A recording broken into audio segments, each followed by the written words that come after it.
मेरे पास बहुत सारे प्रश्न आते हैं। हर व्यक्ति, चूंकि मुंडे मुंडे मतिर भिन्ना, अलग अलग खोपड़ी में अलग अलग मस्तिष्क होता है, इसलिए सब विभिन्न प्रकार के प्रश्न रखते हैं। मुझे बड़ा अच्छा भी लगता है। आप लोग अपने प्रश्न भेजते रहें और मैं आपके प्रश्नों का उत्तर देता रहूं, मुझे बड़ी प्रसन्नता होती है। अभी कुछ दिन पहले एक प्रश्न आया, उसमें लिखा था, महाराज जी कोई ऐसा उपाय बताइए कि मेरे पति मेरे कंट्रोल में हो जाए, मेरे नियंत्रण में हो जाए। ये बड़ा ऊंचा प्रश्न है। माने पत्नी चाहती है कि पति वश में हो जाए और पति चाहता है कि पत्नी वश में हो जाए।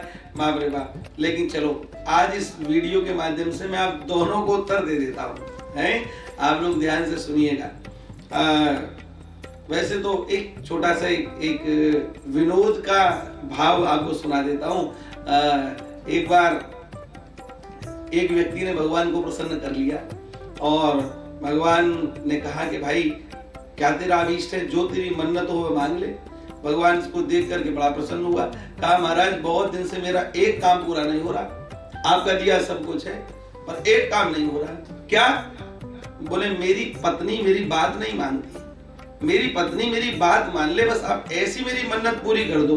भगवान ने आके बड़ी करियो कहा, मन्नत मांगने के लिए कहा है, जन्नत मांगने के लिए नहीं कहा। तो ऐसा भाव रहता, विनोद का भाव है, मैंने सुना दिया। अब किसी ने मुझे जो प्रश्न लिखा उसका उत्तर मैं आपको देता हूँ। उन्होंने लिखा कि कोई ऐसा उपाय बताइए महाराज जी कि जिससे पति वश में हो जाए। ऐसा ही एक बार वाकया हुआ कि आप लोग जानते हैं, हमारे मथुरा वृंदावन से और आगरा के बीच में यमुना बहती है। तो यमुना से जो पुराने लोग थे वो आते जाते थे, व्यापार भी यमुना के द्वारा ही होता था। उस समय की ऐसी एक घटना आती है कि अकबर की जो पत्नी थी जोधाबाई, वो आगरा से और मथुरा की ओर या मथुरा से आगरा की ओर नाव के द्वारा जाती थी। एक बार वो जा रही थी तो गऊ घाट नाम का एक स्थान है। गऊ घाट पर गोसाई श्री विठलनाथ जी महाराज का आसन लगा हुआ था। उनके दिव्य तेज को देख करके आकर्षित हुई। कोई दिव्य महात्मा है, संत हैं, तो उनके दर्शन के लिए आपने नौका को किनारे पर लगवाया और बड़े श्रद्धा के साथ उनका दर्शन किया, प्रणाम किया। प्रणाम करके बहुत सारे जो वस्त्र थे, अन्न था, जो भी उस समय उपलब्ध सामग्री थी, समर्पित की। महाराज जी ने प्रसन्न होकर कहा, कहो कोई अभीष्ट, कोई अभिलाषा। तो इन्होंने हाथ जोड़ के कहा कि महाराज कुछ ऐसी कृपा करें, बादशाह हमारी बात नहीं सुनते हैं, तो वो हमारी बात सुनने लग जाएं, आप ऐसी कृपा करें। गोसाई श्री विठलनाथ जी महाराज उच्च कोटि के महापुरुष थे। इन्होंने कुछ लाइन एक भोजपत्र पर लिखी, उस समय का कागज भोजपत्र लिख करके ताबीज एक उसको बंद किया और एक ताबीज में उसको रख दिया और कहा, लो इस ताबीज को आप अपनी बाह पर बांध लेना, बस तुम्हारा काम हो जाएगा। माने तुम्हारे पति तुम्हारी बात मानने लगेंगे। जोधाबाई एकदम प्रसन्न हो गई, कमाल कर दिया। ताबीज को उन्होंने बड़े भाव से बांधा और बांध करके आप आगरा के किले में आ गई। कुछ लोग ऐसे होते हैं जो कानाफूसी करते हैं, इधर की उधर करते हैं, और कुछ लोग तो मारा जो जोधाबाई हैं उनके बड़े फेवर वाले लोग थे।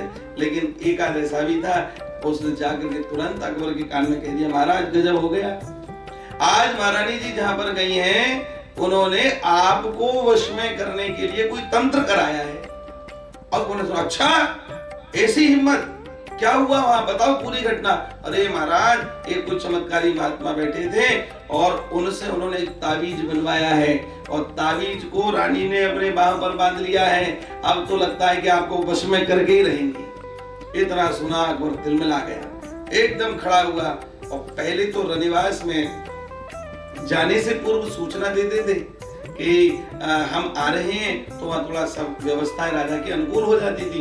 लेकिन आज कोई पूर्व सूचना नहीं थी, तुरंत एकदम तमतमाते हुए रानी के कक्ष में प्रवेश कर गए।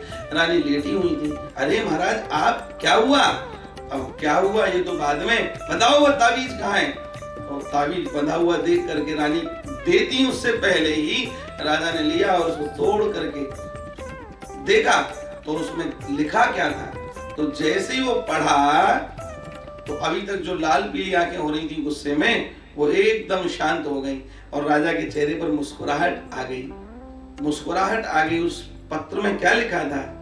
गोसाई विठलनाथ जी ने उस पत्र में लिखा था कि जंत्र मंत्र और तंत्र को भूल करो जन कोय, पति कहे सोई कीजिए वह आप ही बस होए।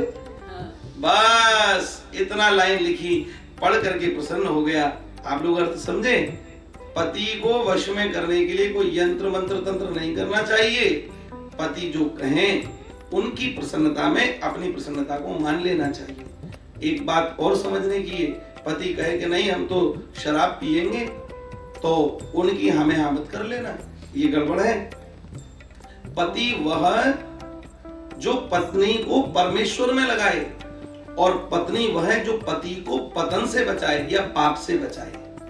तो आपका एक लाइन में कर्तव्य है कि पति को वश में करना है, तो पति को पतन से बचाना है, उसको पाप से बचाना है, उसकी बात माननी है, सेवा करनी है, पर पतन से बचाना है।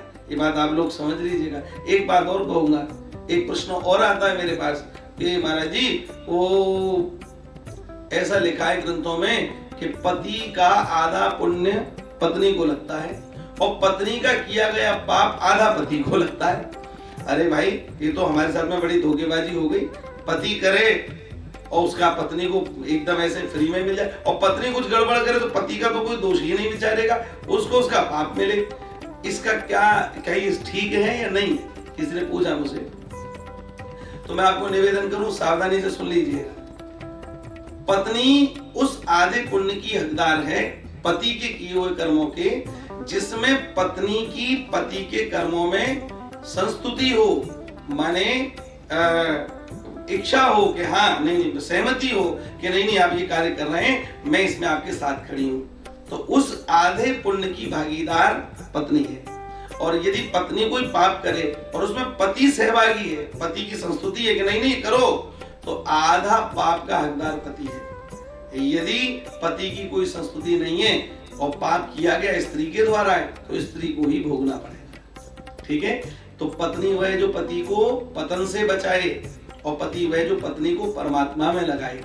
इसलिए अगर ऐसा जीवन हम लोगों का बन गया तो निश्चित मानिएगा कि और लोग भी आपके जीवन से प्रेरणा लेंगे। ऐसी मेरी प्रार्थना। पति को वश में करने का यही सर्वोत्तम उपाय है। राधे राधे।